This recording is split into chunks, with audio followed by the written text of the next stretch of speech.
Hey, what's up? This is Kristen Carter, and you've tuned into the I Have ADHD podcast. I am medicated, caffeinated, regulated, and ready to roll. Thank you so much for being here with me today. I am so looking forward, as usual, to the conversation that I get to have with Dr. Michael Felt. It is going to be a good one. I am so glad that you decided to press play on this podcast. We will not waste your time.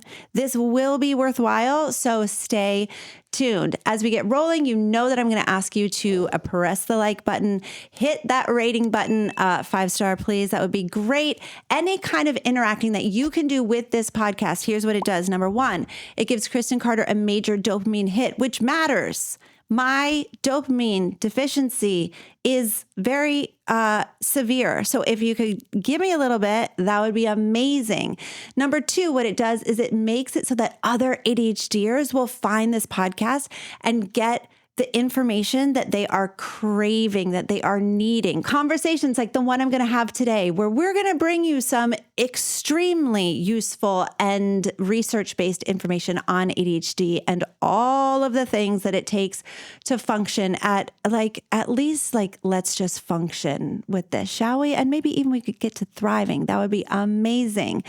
So thank you so much for being here. I'm so pleased to welcome my guest, Dr. Michael Felt. He is an ADHD and executive functioning specialist who has lectured at Yale University School of Medicine and is a professor at Columbia University, where he teaches psychopathology, and he co-directs the Cognition and Neuroscience lab with Dr. Richard Waxman. Dr. Felt is renowned for his revolutionary cycles of clarity technique, which we're going to be talking about today. So ADHDer, cycles of clarity. You're going to want to stay tuned for that. And he's empowered hundreds of people to create their own clarity, confidence, and control. And that's exactly what we're talking about on the show today. Dr. Felt, thank you for being here. It's my pleasure. Love talking about myself and also love talking about the cycles of clarity. Perfect. You wouldn't have ADHD if you didn't love talking about yourself. So can you tell us a little bit about you? Sure. I don't even know where to start. I guess I can start from the beginning. All the way at the beginning. Same way the Bible starts. Yes. And in the beginning, there was me. And it was pretty creepy. There was a lot of craziness that was going on. And my poor mom was actually on bed rest when I was learning to walk. Poor her. Wow. That's sad. Yeah. And I had full range of the house. So the expression free range kids. Mm-hmm. So free range ADHD kids is way, way, way crazier. Yeah. So that was a lot of fun. School also tried to contain me. It wasn't really, that was like a mixed bag. Some yes, some no. Yeah. Never really had such a positive experience in the sense of feeling like I was contained, understood. All the stuff that everyone else with ADHD has probably experienced in their childhood, just no one really getting us. Yes. So that was kind of in a way, it's formative because that becomes our experience, is that people don't get us or I'm different. And then that kind of became a part of how I identified myself is I'm different.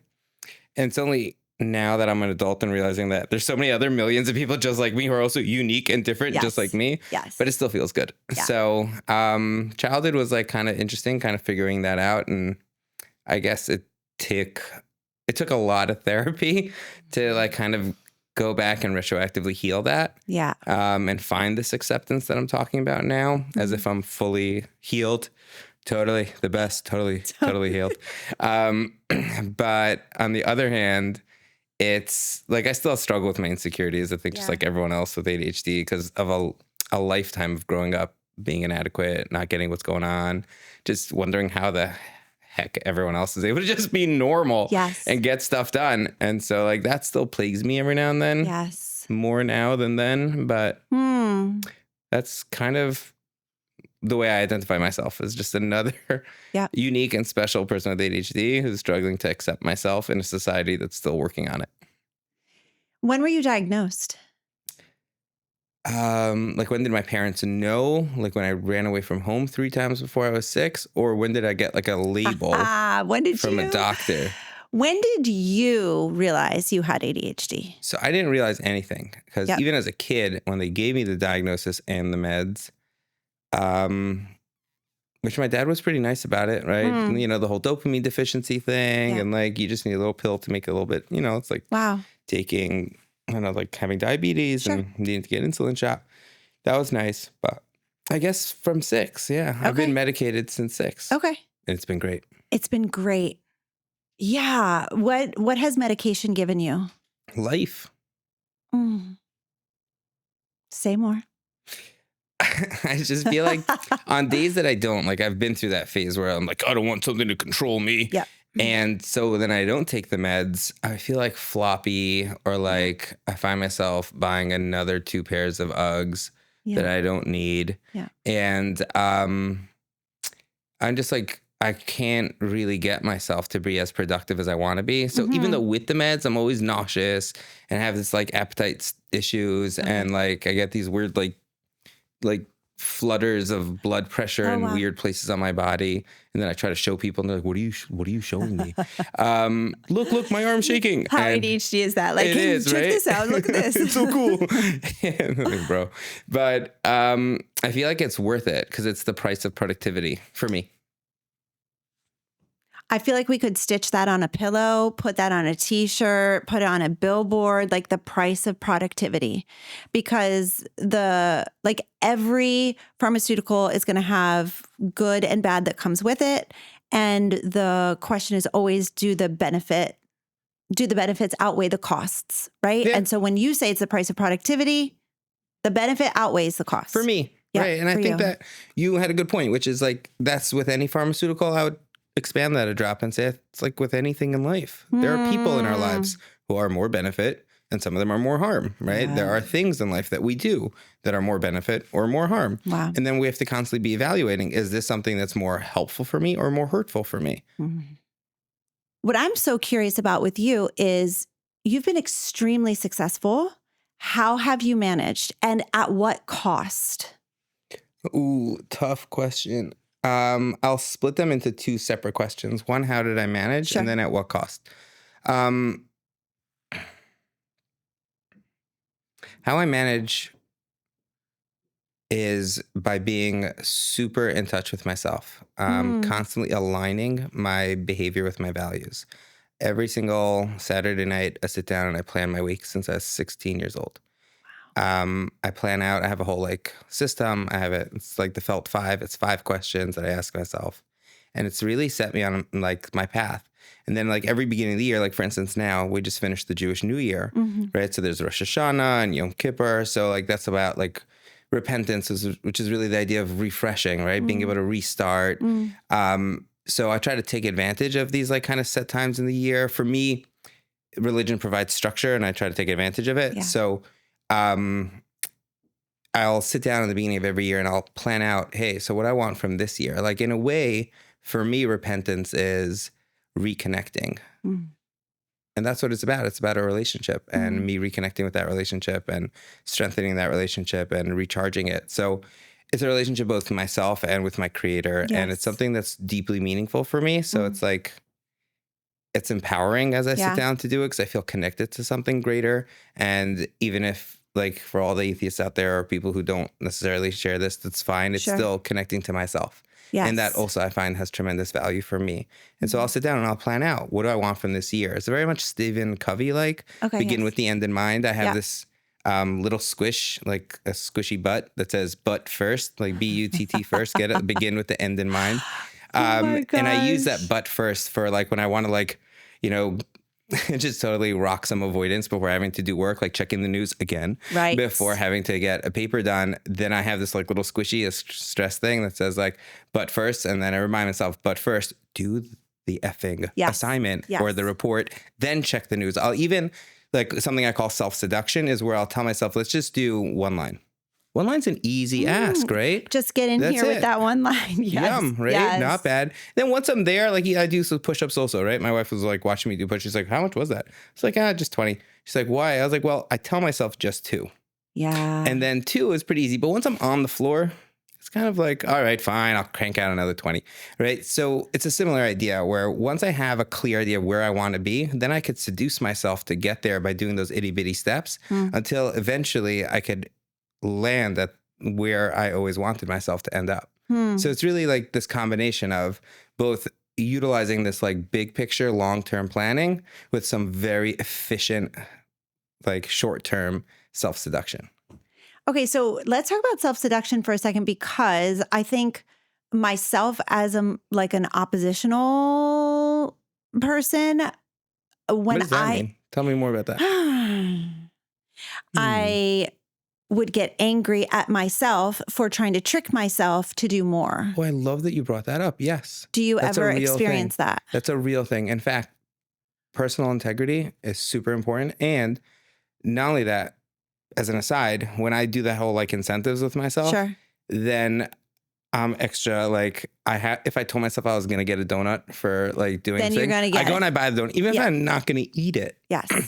But I'm all about being honest with myself. Yeah. And so I owe it to myself. With this is a great question that other people have asked me too, which is, I don't like lying to myself, but it's not. Because if you think about it, right, you know, your brain knows, your soul knows that you really wanted to get the whole paper done. But you also knew that your outlaw brain wasn't going to listen to you to say, all right, let's go do this huge project. Oh yeah, overwhelm, here we come, right? But instead we needed to break it down. So in a way, this is reinforcing our personal integrity, because it's saying that, and I know how to get myself to do things. I just need to do it slow and steady, a little bit at a time. And in a way, that self-compassion allows us to have a more holistic personal integrity, which is that I see myself not just black and white as, do I do it, do I not?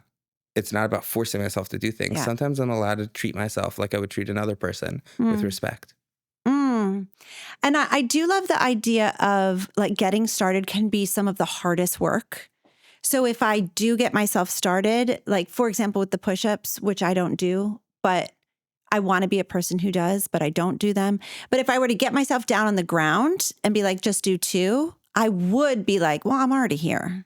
I might as well. Like, and so it would be consent. Like there would be consent there for me to keep going. Yeah, I like that point. Yeah, it is consensual in a way. Yeah. And the same thing with seduction, right? Like there has to be a certain consent. And so that's what I think is the key difference, right? Between forcing yourself to do push-ups versus getting consent to do push-ups. In a way, I think that you just gave me some clarity and a little bit more insight, which is that maybe in my own internal dialogue with myself, to kind of give myself a second or a drop of space to allow myself the consent to continue with the rest of the push-ups. I love that. I'll forget this tomorrow, but I think it's really smart. That's fine. It'll be recorded so you can come back to it. Oh, yay. That's great. Okay, so at what cost? Okay, so now You're the very uglier part of successful. the question. The cost is a tremendous amount of loneliness. I sometimes feel like I'm living a different life than the people around me. Yeah. I don't know other people who sit down to plan their week. Yeah. I don't know anyone else who carries around what they're supposed to do that week in their pocket. I don't know other people who are constantly asking themselves, is this part of my long-term plan? Is this something that I want to be doing now? I also don't know if other people have the same acceptance of themselves when they screw up things so many times again and again in the same way, each time going like, why did I do that? I don't know. And so therefore it makes it hard for me to feel connected to those around me. Yeah. I'm very lucky. I have a super supportive and accepting wife who does provide that for me. And that's allowed me to grow and really like explode in terms of success and potential. Love. And I think that if anyone is lucky enough to make themselves into someone that a supportive, kind, loving, reasonable, and rational person would want to hang around with, that could be a tremendous asset for us, because then it really gives us that space to not have to live in that isolation and to get that crucial support we really desperately need. So the cost really is both that social isolation, where I kind of sometimes feel like this is a unique life that only I have to live in my own weird way. And the second cost is the thing you brought up, that constant self-criticism. Yeah. Because I know all the stuff that I should have done but didn't do. Yeah. The fact that like I've had on my list to clear my desk for the past 2 weeks, you know what that looks like. And it like weighs on me a lot. And I carry this weight of so many unfinished to-dos, unfulfilled dreams, projects, responsibilities. Like I even have a little like card that says respond to, and then all of their names with little boxes next to it to check off. And then I have the thing right next to it, which is estimated time to completion. So I like bracket off like 20 seconds, right? Or 32 seconds. That's been sitting there for a week. Mm, It takes 30 seconds to respond to someone, say, hey, got your email. I would love to hang out. Happens to be this week. Doesn't work for me, but right. keep trying. Right. Right. But like, I haven't done that. So now what that does is that pushes away people even more, reinforcing that social isolation. Yes.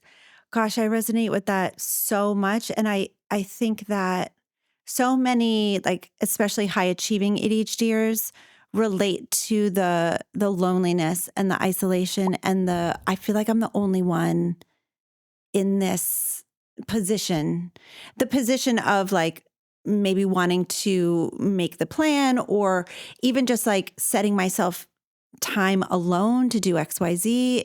It is, it can be very isolating. And I think too, I don't know if you resonate with this, but like the healthier in relationships I find myself becoming, the more isolated then as well, because there's, I don't know if this is relevant, but the healthier that I find myself becoming, the less that I'm willing to tolerate, which means Interesting. there's, Can you tell me what that means? The healthier I am becoming. so Or as what I does that get mean? to What know does myself healthier mean? more, as I'm more aligned with my values, as I understand what is safe behavior and unsafe behavior, then there is less that I'm willing to kind of put up with in just like my everyday life where I'm saying, well, Interesting. maybe we're going to have some boundaries around this, or That maybe is that's interesting. just really not exactly a healthy interaction. And there are a lot of people that are just not on the same pathway, and that's okay. They don't have to be, but Wait, it is. can I back up a drop? I'm trying to I understand took it in a really weird your direction. perspective. No, this was like super cool because it's making me think. Wait, so as you find yourself and accept Exactly. yourself more, you develop less of a tolerance for people encroaching on your boundaries and people having Naturally. those kind of behaviors that we normally would put up with when we have a lack of self, a lesser self. And yes, and I'm also people pleasing less, That's nice. which is nice. But people enjoy being people pleased, In right? some ways. Um and so it has been an interesting, and like the word that you use, lonely and isolating, that's where for me, that's where that's showing up is like, wow, when I stop people pleasing, when I am more aligned with myself, when I really know what my values are and I'm pursuing them and aligning with them on a daily, weekly basis, there are fewer relationships that kind of like make sense. That's so interesting. I'm also feeling tremendous sadness for you Hmm. because it also means that so many of those relationships may not necessarily appreciate all of you or those parts Yeah. of you, the deeper, more sincere parts of you. Mm. And I could relate to that in the way that I feel like when I was younger, also I had relationships with all sorts of folk who enjoyed the zaniness and the craziness and the Yes. what I consider to be the lesser parts of me, Yes. the less intentional parts of me. Hmm. And I'm now thinking, as you're talking, I wonder if I was being used. Meaning that people just like having the fun ADHDer around because then we're the center of attention. We take the pressure off them. We provide entertainment. Do you know that song by Nirvana, right, where the guy screams out, "Entertain us"? I feel like that a little bit. Oh my goodness. That is such a word because I think so many of us ADHDers who have that, I mean, there are so many variety of ADHD, right? And not everyone with ADHD is like fun and loud and like the silly one, but I definitely did fill that role. And it sounds like that was something that you did as well. And I agree with you 100% that it was it's not necessarily your highest self. It's not necessarily the version that you want to be known by. And how many of us are putting that out there to kind of fill a role and not necessarily using it as authenticity. And then are we truly connecting or are we just filling a role? I like that. It also helps us, or at least helps me value those who stick around Mm, and the people who appreciate the more intentional us, the mm, long-term us, mm. um, the aligned us. Yeah. What does it look like for you to align with self? So you said that like on a daily basis, I think you said? Weekly. You're aligning with self. Let me preface the question by saying I interact with a bunch of ADHDers on a daily basis. I think you do as well. And one of the things that I hear from them regularly is, I don't really know myself. I don't really know what my values are. I don't really know who I am. And so aligning with self, I believe, is our deepest work. And it seems as though many of us have not been fully developed in that way. And so as adults now, we're saying like, wait a second, who am I? What do I want? What are my values? So what does it look like for you to align with self? I love this. And like, I'm totally going to make a shameless plug for my book where I write this out and I spell out how to align with self. I call it like a personal constitution. It really begins with two principles, which I feel like there's really three principles for like being successful with ADHD: honesty, humility, and hard work. It really starts with honesty because without being honest with ourselves, it's hard to be humble. Yeah. And without being humble, it's hard to work. So I feel like our greatest asset can be ourselves, but only when we can be honest with ourselves, which is why I was so touched when you were talking about your personal integrity thing, because I feel like that being in touch with yourself is one of those cores of being honest with ourselves. It begins with that. So it would be asking ourselves like, hey, that party where I totally was the life of the party, was that my best self? Was that who I wanted to be? Yeah. And it could be uncomfortable because there's a part of us that wants to feel like we're good and we're awesome and everyone loves us and we're just so awesome, the best. But at the same time, once I start, I can't stop. It's a problem. That for like looking at ourselves, we want to feel like we're the best. We want to feel like we're awesome. But that itself is a distraction and an escape from who we really are. We're not the best. Yeah. We're pretty good. Yeah. We're hopefully good enough. And maybe we could be like better, but we don't have to be the best. Like we could just be good enough. Yeah. And that acceptance allows space for humility to recognize that like we could just be good enough and that's okay, which then liberates us and empowers us to put in the hard work because we don't have to shoot for the best. We don't have to be exceptional. We don't have to be like the most awesome ever. We really don't. We could just be us. Yeah. And like going back to like the friends thing, those friends who could accept us for us are usually the ones we feel safest with. And it's just such a yummy place to be. It's so yummy. Can you tell me a little bit about the work that you do? It's pretty extensive. Sure. Yeah. So it really dovetails very nicely with this whole concept, which is how do you align with yourself? And that because it requires that honesty, humility, and hard work, it really makes it so much easier for us if we have a way to create that clarity, right? So like for the people who are like confused, who am I? Who am I really? What do I really stand for? Those are real questions. And the fact that you're asking that is an amazing place to start. That's so good. It means you have a beating heart, a beating soul with like the flicker of consciousness is in there. And the way to blow those embers and to make them like to really just allow ourselves to become inflamed with passion for what like we really believe in is through clarity. Clarity. How the hell does an ADHDer get clarity? Let me make your question stronger. Go. Let's do a little neuroscience 101. We know that our prefrontal cortex, right, is always overloaded and bombarded by a million different pieces of incomplete information overwhelm. Yeah. Right? Incomplete information overwhelm. We have a ton of stuff that we like kind of basically got some sort of it. Then we move on to the next thing. So it's just very overwhelming and there's so much going on. How the heck is that person supposed to create clarity? Yeah. That's really hard, right? Yeah. So the answer is to have a tried and true structure that you can keep going to each time that's both structured enough that we could rely on it, but flexible enough that we could depend on it. Yeah, you lost me at structure. What do you mean? Ask a question. But I think that you clarified it by saying structured enough that we can rely on it, flexible enough that we could depend on it because you need it to be able to handle anything. If it only works for certain things, then it's just gone. Like the to-do Right. list you bought from like Franklin Covey Institute or like the Palm Pilot or whatever like dumb Palm thing. Remember Pilot. that? Like where we tried to Oh, organize it's our so lives and great. it just didn't work out Yes. because they were too rigid. Even Asana, all these things, I tried them, right? Asana, Trello, just like, I don't know where to put this thing in which box. Yes. It's too rigid. If it's too structured, it doesn't work for us. Okay, so what How do kind you of do it? Pardon? Is your question, so how do you do it?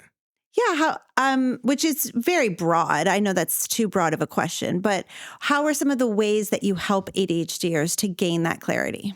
Thanks for redirecting me. You're welcome. The answer is by doing the Felt 5 or whatever, the 5 questions. Love. Felt 5. What are they? The Felt 5 are, and I'd love if anyone listening could totally just grab a pen and put them down. Ready? First one is, what is my goal? That could be anything from I want to lose weight or to I need to get this paper done, right? Then this is the most important, the least sexy part of it is clarify my why. Yeah. Why do you want to do that? Most well, important. I want to lose weight so I can fit into a bathing suit for the summer. Yeah. Or I want to get this paper done so I don't fail my class, right? Whatever it may be, right? You need to clarify my why. The reason is because this is what generates the dopaminergic responses inside our head that says, ooh, reward here. I want that. Ooh, right? Yeah. And so we're kind of trying to like get our brain to salivate in a way for this goal. Can I interrupt you? Please. Is that connected to seduction, self-seduction? Because that's what that sounds like. Yeah. Yes, it's so good. It's really asking ourselves, what's in it for me? Yes, it's so good. Okay. Clarify the why is number 2. Clarify my What's why. number 3? Then question number 3, and I usually like having them like kind of opposite each other, almost like a cross. So you have a line down the middle and then another line across the top. Sure. And so on one side is question 3, which is what's in my way? Mm. Game changer, right? Yeah. And the second, like the question number 4 is how can I beat this? Or the way my daughter does it, hickabit, which is she just shortens it to the first letters of each one. Cute. But the idea is when we ask ourselves what's in my way, we're taking ourselves out of that like fight, flight, or freeze amygdala zone. And we're moving back into problem solving, prefrontal cortex.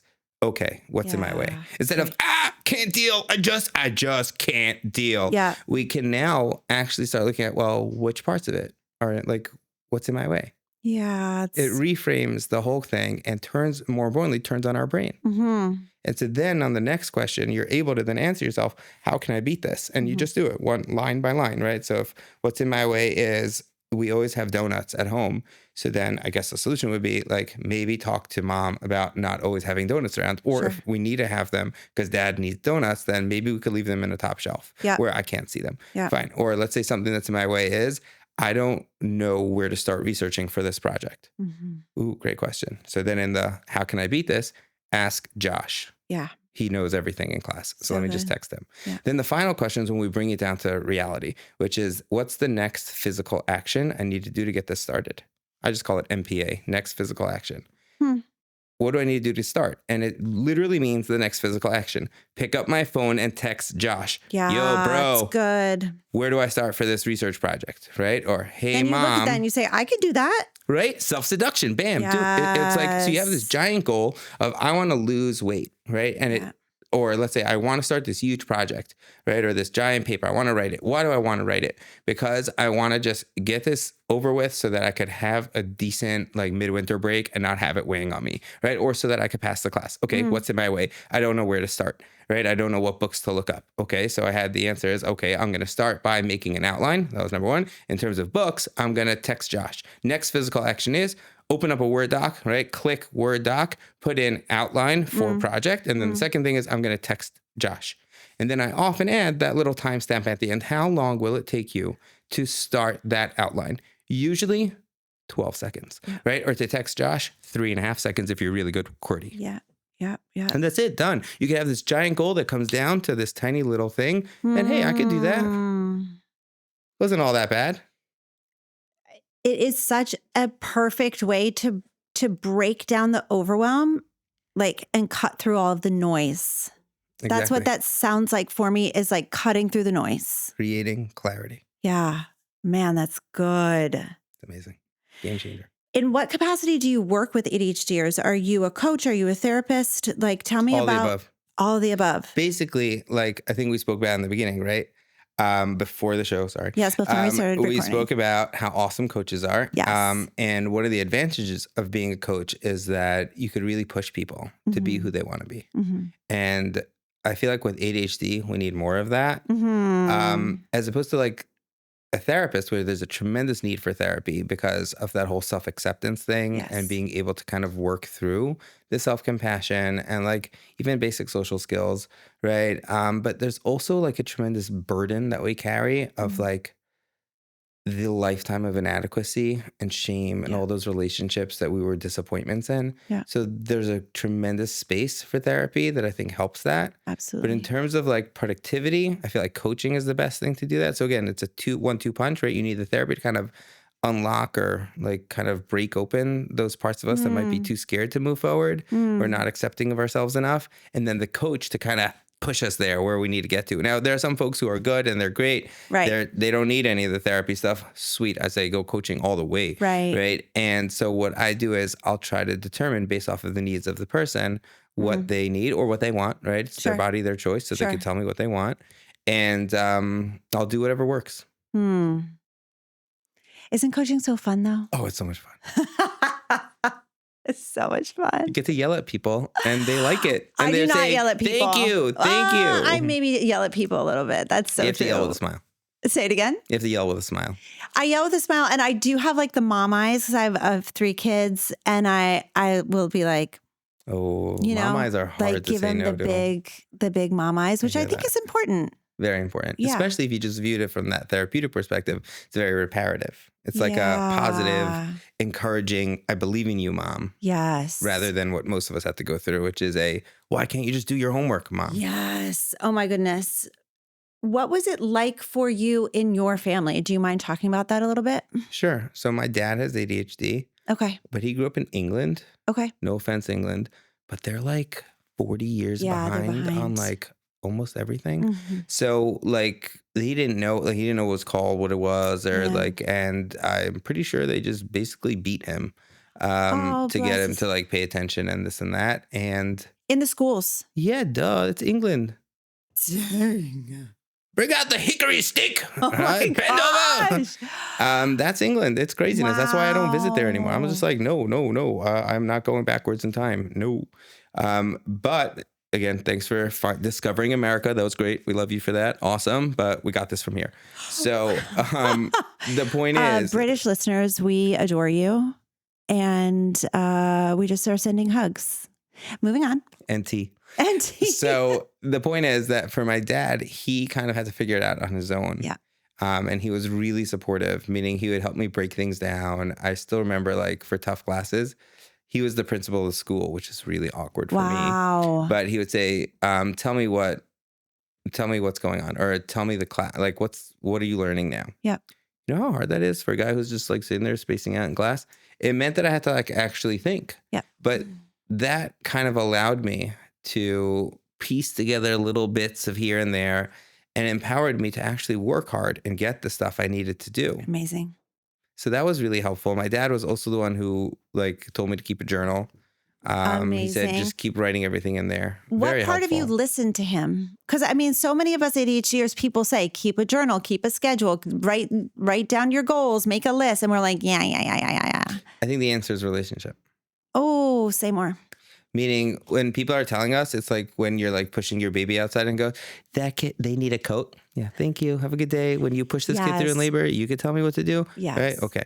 Right. But it's that person doesn't have a relationship with us. So we say, okay, right? Or even in people who do have relationships with us, it's not an empowering relationship that has enough acceptance capital in the relationship for me to be able to rely on you. Mm-hmm. Acceptance capital. Yeah. Huge. So your dad had acceptance capital. Yeah, because I felt like he got it. Beautiful. And he got me. That was the most important thing. I needed to feel like you get me. If you get me, I'll value what you have to say, because I kind of feel like that's something that's not A, so dangerous and threatening, but B, might actually be in my best interests. I'm just soaking all of that up. I just love that. And I think it says so much for your family, your dad, but also like if we want to have influence in our friends' lives, in our kids' lives, in our spouses' lives, like it's the acceptance capital, building their trust in our acceptance of them. Yeah. And then being able to speak into their lives with some truth. Yeah. Everyone with ADHD knows what to do to improve their lives. You go to bed at a reasonable time and you wake up early, make a list, cross the things off the list in order, manage your time well.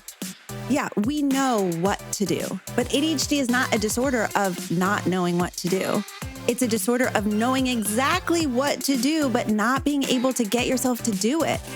That's why ADHD is so frustrating. We're smart and we want to succeed, but we can't get ourselves to do the things that we know we should do in order to make improvements. That's why I created Focused. I'm a life coach with multiple certifications, and since 2019, I've spent thousands of hours coaching adults with ADHD. Time for me to focus on you. Hello. Welcome to your coaching call. I am going to be coaching you today on relationships. I know what it takes to help an adult with ADHD go from hot mess express to grounded and thriving. Focused is my monthly coaching membership where we go deep and we get to the root cause of what holds us back with ADHD. I'll teach you how to understand your ADHD brain, regulate your emotions, and accept yourself, flaws and all. With this foundation, we build the skills to improve life with ADHD. And not only do you get skills and tools in Focused, but you're surrounded by a huge community of adults with ADHD who are also doing the work of self-development right alongside of you.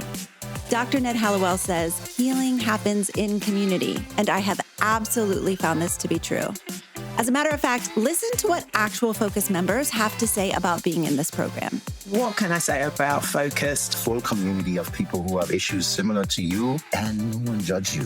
Focused has really supported me with my difficulties and asking for help. I've been encouraged and cheered on by the community. I really like that you can do as much or as little as you want. It's not just about the volume of the content, it's about the quality. Focus has helped me understand ADHD better. I would recommend this to anyone. I would thoroughly recommend Focused. I can confidently say that this is one of the best decisions that I have made for myself. So if you're an adult with ADHD who wants to figure out how to be motivated from the inside out and make real lasting changes in your life, join hundreds of others from around the world in Focused. Click the link in the episode description to check it out. Tell me about the cycles of ambiguity that you use with your clients, because that is paramount. And totally the first place to start. Okay. So the cycles of clarity include, think of it like a bicycle, right? There's the front wheel, which I call the cycle of ambiguity, which is basically what directs us in whatever direction we end up going. You'll see why soon. And then the back wheel, which is the cycle of agency. Yes. Now, the middle pedal part, right? The chain, that's the felt five. But the cycle of ambiguity is that because of our like overworked prefrontal cortex, we're constantly dealing with this like incoming wave of incomplete information overwhelm. Therefore, most of our life, most things are kind of ambiguous. Depending on the level of significance of the thing that's ambiguous, like pistachio ice cream or chocolate, is not going to cause the same amount of anxiety as, let's say, how do I ask her out on a date? Or like, I don't know what I want to do for my career. That kind of ambiguity would make a much greater level of anxiety, of like nervousness, of discomfort, that I don't really know what to do and that feels uncomfortable. So it starts off with ambiguity and goes almost instantly straight to anxiety. And we all know that the stepsister of anxiety is avoidance, because none of us like being there, right? And the first thing we do as soon as we have something we're ambiguous about is pull out that phone and just avoidance away. And the cycle is a cycle because then the more we avoid figuring out how to ask her out, right, the more ambiguous we are about that thing, right? And then we're constantly in this cycle. And unfortunately, that is the front wheel of the bicycle, because that's where we most of the time end up going, is wherever our avoidance drives us. Yes. Oh, I love that. Love. Okay. And then Thanks. you have the felt 5 as the bicycle chain. Right, which is what gets the power to the cycle of agency. The cycle of agency is how you fix the cycle of ambiguity, right? So now that we've accepted that, hey, this is my brain and I'm in this constant state of ambiguity, right? Which means confusion, right? And like lack of clarity. So how do I get myself to actually create this clarity? And so the way you create that clarity is number 1, acceptance. You'll notice both cycles have all A's. This way I could remember it. And I think that's cute. It's So cute. the cycle of agency starts with acceptance. This is actually Ari Tuckman's addition to my cycle because I thought it was going to start with the next thing called acuity, which is creating clarity. And Ari pointed out, and it's such an insightful point, that really it begins with acceptance and literal, like neurophysiological acceptance. Just being able to go, that's me, right? It reduces the neurophysiological arousal that's like putting us in that fight, flight, or freeze mode and allows our brain to come back on by us creating clarity and asking ourselves, well, what could we do about it, right? Or the felt 5, right? Yep. Oftentimes, my general advice for how to create clarity in that stage of acuity is to zoom out. Just let's zoom out, see the big picture, right? So I really want to ask her out. If I ask her out like a nerd, is that the end? Will I die? No. I'll feel like I'd rather the ground swallowed me up, right? But I won't necessarily die. I might look stupid, which is true. And I've done a lot of things that make me feel stupid. But if I could spin the feeling stupid into something cute, maybe I can make this work. Yes. So the zooming out oftentimes helps us realize like it's not the end of the world, which reduces that like fight, flight, or freeze thing, that neurophysiological arousal. What's really happening when you're feeling your heart going like this, we're not in our best thinking space. Yes. So it goes from acceptance, which is calming our body down. I like doing the 3-6, 3 seconds in, 6 seconds out. That's it. I'll have to do a lot sometimes. Like even here, I'm sometimes doing it to calm myself down because I feel like I'm talking too quickly. That helped. And then there is acuity. So that's where you zoom out and see the big picture. See, even now I'm already talking a little bit slower. The next stage after that is agency. Once we start to create clarity, we feel like, hey, I think I could do this. Yeah, it isn't all that bad. So worst thing that'll happen is I get embarrassed and she thinks I'm a loser. And then she never talks to me again. But you know what? If I never say anything to her, she ain't never going to talk to me again either. Yes. Certain amount of agency, like, all right, I could do this. And then action. Do something. If we just live in our little world and then go back to our avoidance, ain't nothing going to happen. But when we do that action, it reinforces the acceptance because look, when I go through the process and create clarity, I actually am pretty capable of stuff. So I'm not all that bad. And so that's why you have like the cycle of ambiguity in the beginning of the bike, right? The front wheel, which is the first impact with the road of life. And then in the back is our thinking brain, right? What gives us the power to move forward in life, which is the cycle of agency. And then how do you get from the front wheel to the back wheel? That's the chain, right? And that's the felt 5. You sit down and you ask yourself, what's my goal? Where do I want to be? Because that alignment is what keeps the chain moving. That's what keeps this bike moving. Like we are the rider on that bike. And unless we're aligned with where we want to go, that bike's useless. And we end up at these weird parties doing dumb stuff that we're like, this is not me. What are the barriers? What are the barriers that you see that ADHDers face to kind of completing that cycle where we move from ambiguity to clarity? What gets in the way? Really great question. Oftentimes, the avoidance itself. Sometimes the avoidance happens so quickly, we're already on our phone. There's even something in my book I write about called, well, there are 3 kinds of avoidance, right? So in my book, I spell them out, right? The first is passive avoidance, where like, I'm not doing anything wrong, but my mom's calling. Right. Oh no, gotta take this. Can't do my work now, right? There's active avoidance where we then take out our phone and start scrolling on stuff, right? And then there's something called complex avoidance. Complex avoidance is really complicated, but it's where we distract ourselves from our internal feeling of discomfort with another feeling. For instance, anger, anxiety, shame, worry, excitement, drugs, whatever it may be. Yeah. Do we have time for a story to explain that? Always. Go. So in my book, I have this story called Daddy's Window Pane. I had a window in my house that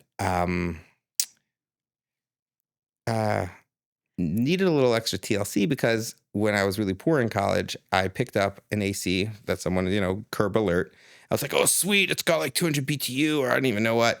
Right. And I tried shoving it into the window of my apartment, but it didn't really quite fit. But this was the only AC I had. So with a lot of creative and ADHD awesomeness, I got it in, but the window broke.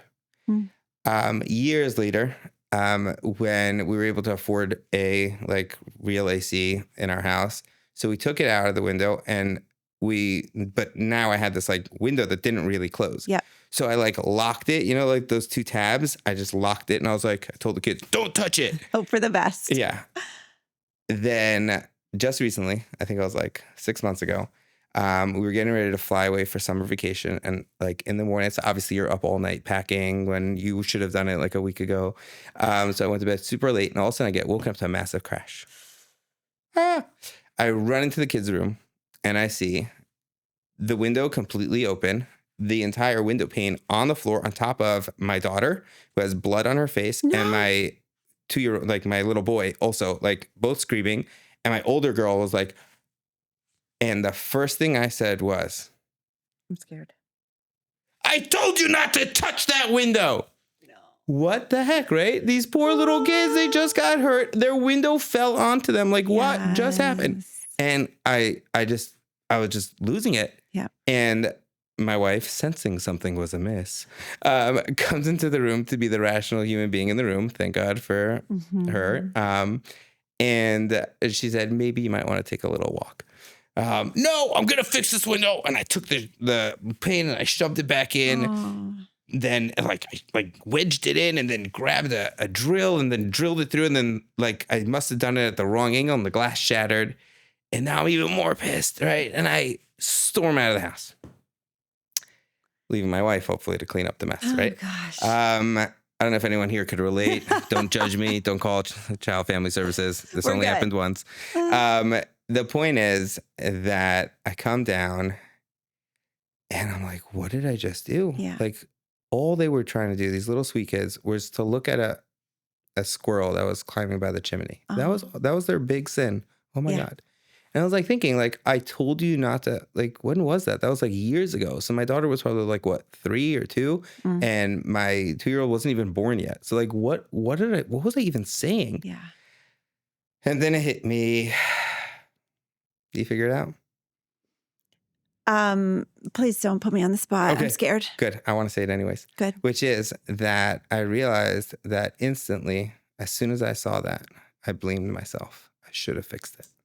Oh, honey. And I avoided that feeling of discomfort and deep shame and guilt by embracing this other more attractive, alluring feeling of anger at the other. Meaning I took the anger that came up at my own self and redirected it at the kids, at the poor, helpless, innocent victims who just happened to be there, right? Yeah. And in a way, this is complex avoidance at its worst. It's where I was angry at myself, but then redirected it at them in order so that I shouldn't have to feel those feelings of discomfort. Selfish pig, right?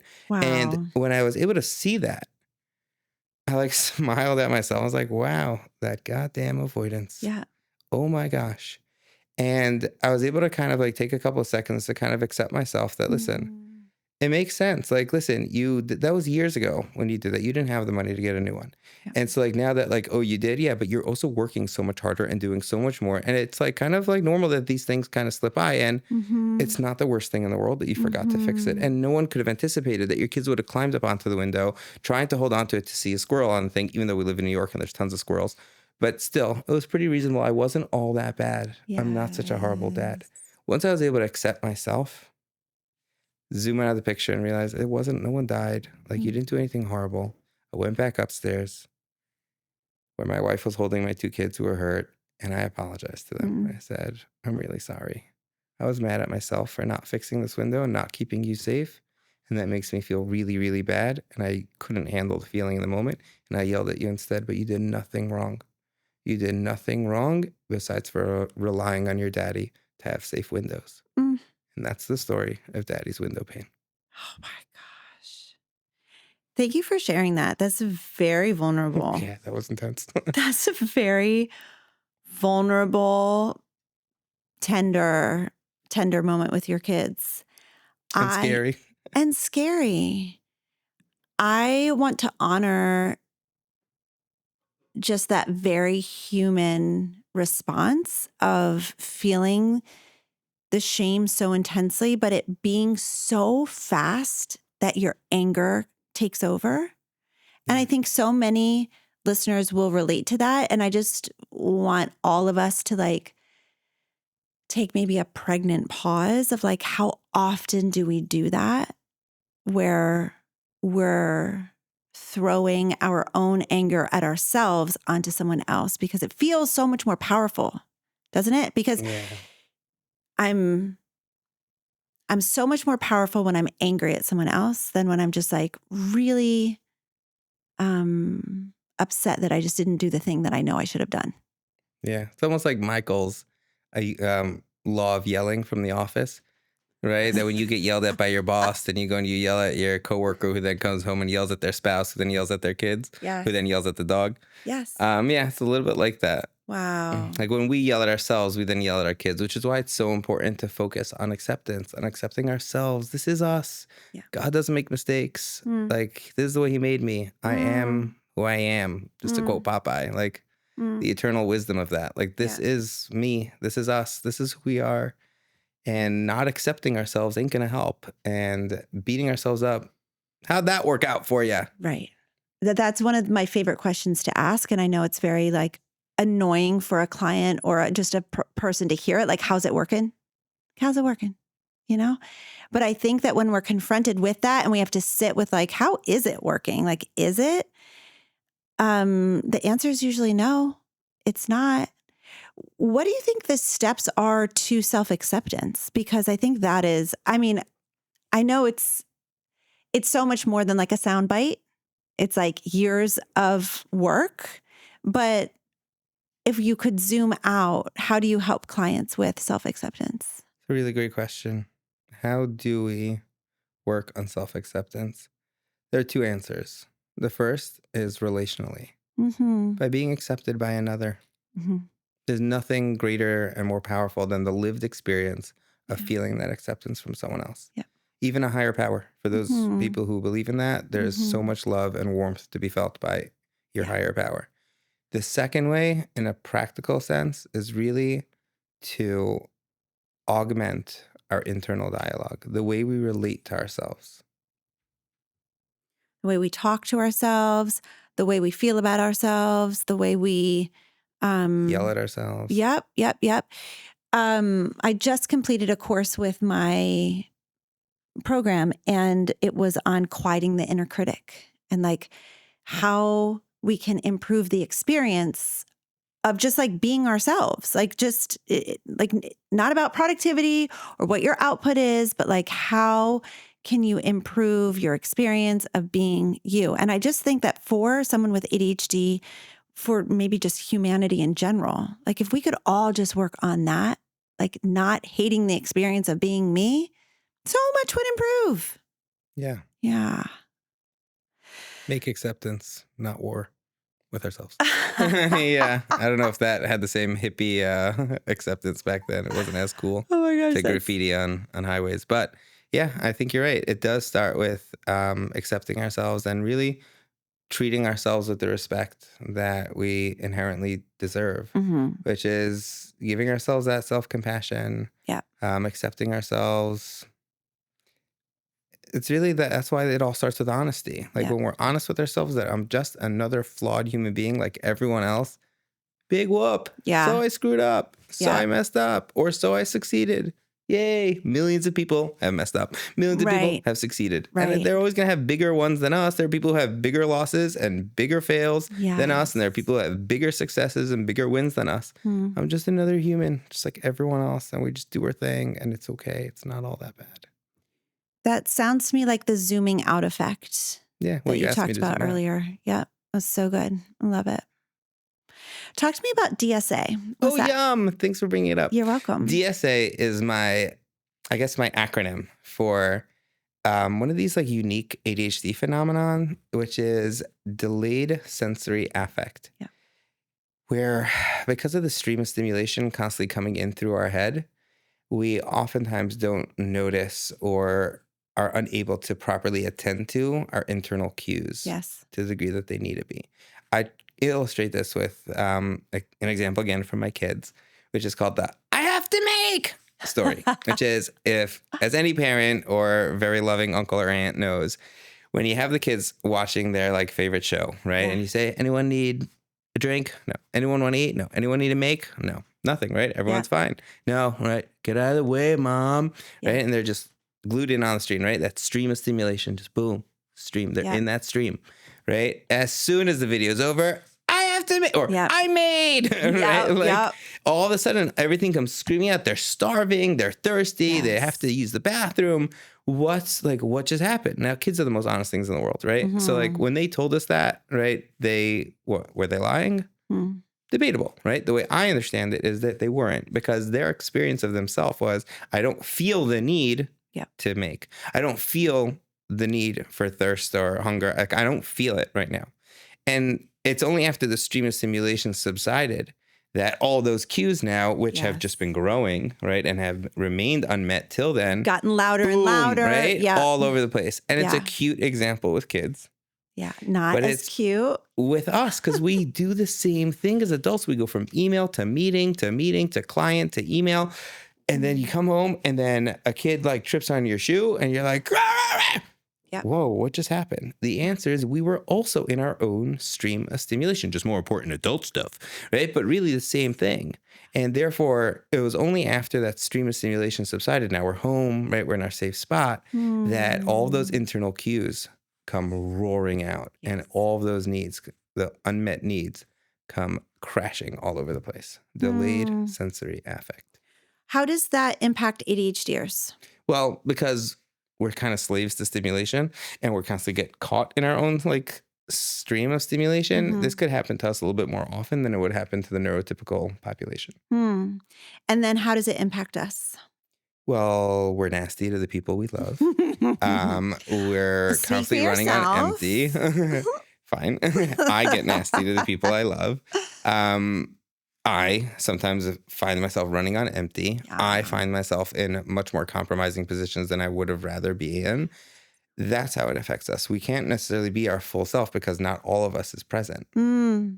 Say that last line again. It was good. Not all of us can be our full self because not all of us is present.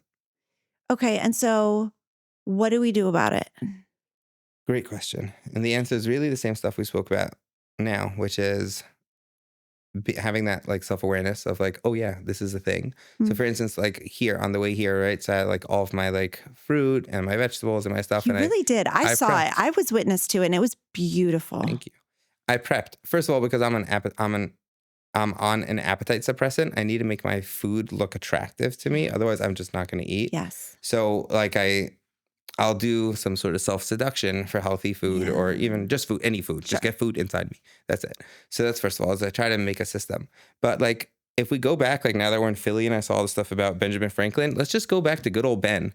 An apple a day keeps the DSA away. If you could train yourself to have an apple, and I have an apple, right, that I'm going to eat before I get home, right? If starchiness fills me up and I feel like I've quelled a little. Yeah. Amazing. An apple a day keeps the DSA away. Keep a snack with us, right? I have snacks hidden all over the house. Don't tell my kids. And I use that in order to kind of like allow myself to constantly be kind of nibbling or taking care of my body. I know that when I need to use the restroom, I need to do it now and not tell myself, I'll do it right after this email. Like that kind of stuff. Just being honest with myself and kind of trying to accept that this is me and I will get caught up in the stream of stimulation if I don't take care of myself. I just think that what we need to really put front and center is the impact if we don't. Because I think you're absolutely right. I see myself, I get snippier. My tolerance level gets so much lower. I also am not functioning at my highest capacity. I don't have reserve for empathy, for kindness, for patience. And if I could just spend 5 minutes taking care of my own basic needs, Have I had any water to drink? Right? As you're taking your sip, have I had a snack? Do I need to use the restroom? Do I want to just like go put I always talk about like putting my feet in the grass. Do I need to go put my feet in the grass for a little bit? Just like ground myself. It takes 5 minutes to do all of those things. And I am such a better human when I do it. So based off of our conversation today, how could you start taking care of your own DSA? For me personally, it has a lot to do with food, which I've been working on. So like, for example, I parked my car and I ordered DoorDash immediately when I got here. Love that. Because I was like, I'm going to need food. Cue, stimulus, response. Yeah, That's amazing. little bit of... When I park my car, I order food. Exactly. And that's just a Tuesday thing, but that's fine. At least my needs are taken care of now, and I'll have that. But I think too, this is so silly. It's not silly. It feels silly to admit on camera, but to listen to my body when I actually need something feels indulgent. Right? Yeah. As you said it, I was like thinking, oh, I should do that too. Yeah. Listening to our body. It's like funny because we're always feeling like, but I have this to do and I need this and I could only earn reward when I do what I'm supposed to do. As if taking care of your body is a reward, right? And not just a basic human right. Which comes from, I'm not going to speak for you, I'll just speak for me, like this lived experience of always feeling inadequate, that we're not good enough until we do what we need to do. 100%. That's not true. I'll jump in that pool with you. Yeah. Yeah. Yay. Dang. We are good enough. I think that like convincing myself and then helping my clients to understand that like basic needs are not a luxury. They're not indulgent. This is just a human right. And including rest in that, which that's like very near and dear to my heart as a hyperactive ADHDer, like learning how to rest and then helping other people do it as a right of just humanity, not just you have to earn it, based on your performance. I think so many of us ADHDers would be so well served if we just get back to those very basic things. Yeah, our needs matter. Is there anything else that you would like to share with us before we close up?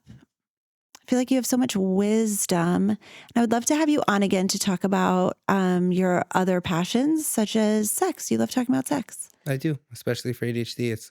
Think about it. It's another one of those things that there's so much incomplete information coming in, so much stimulus. And then but if you're ambiguous and you don't know, wait, there's no manual, push here, right? Turn this. There's you don't each body's different and needs different kind of instructions or interaction. And so for a lot of us with ADHD, it's just wait, what do I do now? And then bam, cycle of ambiguity. I'm ambiguous. I feel anxiety about it, avoidance. And then I'm working now, honey. The weekend, we'll get together the weekend, right?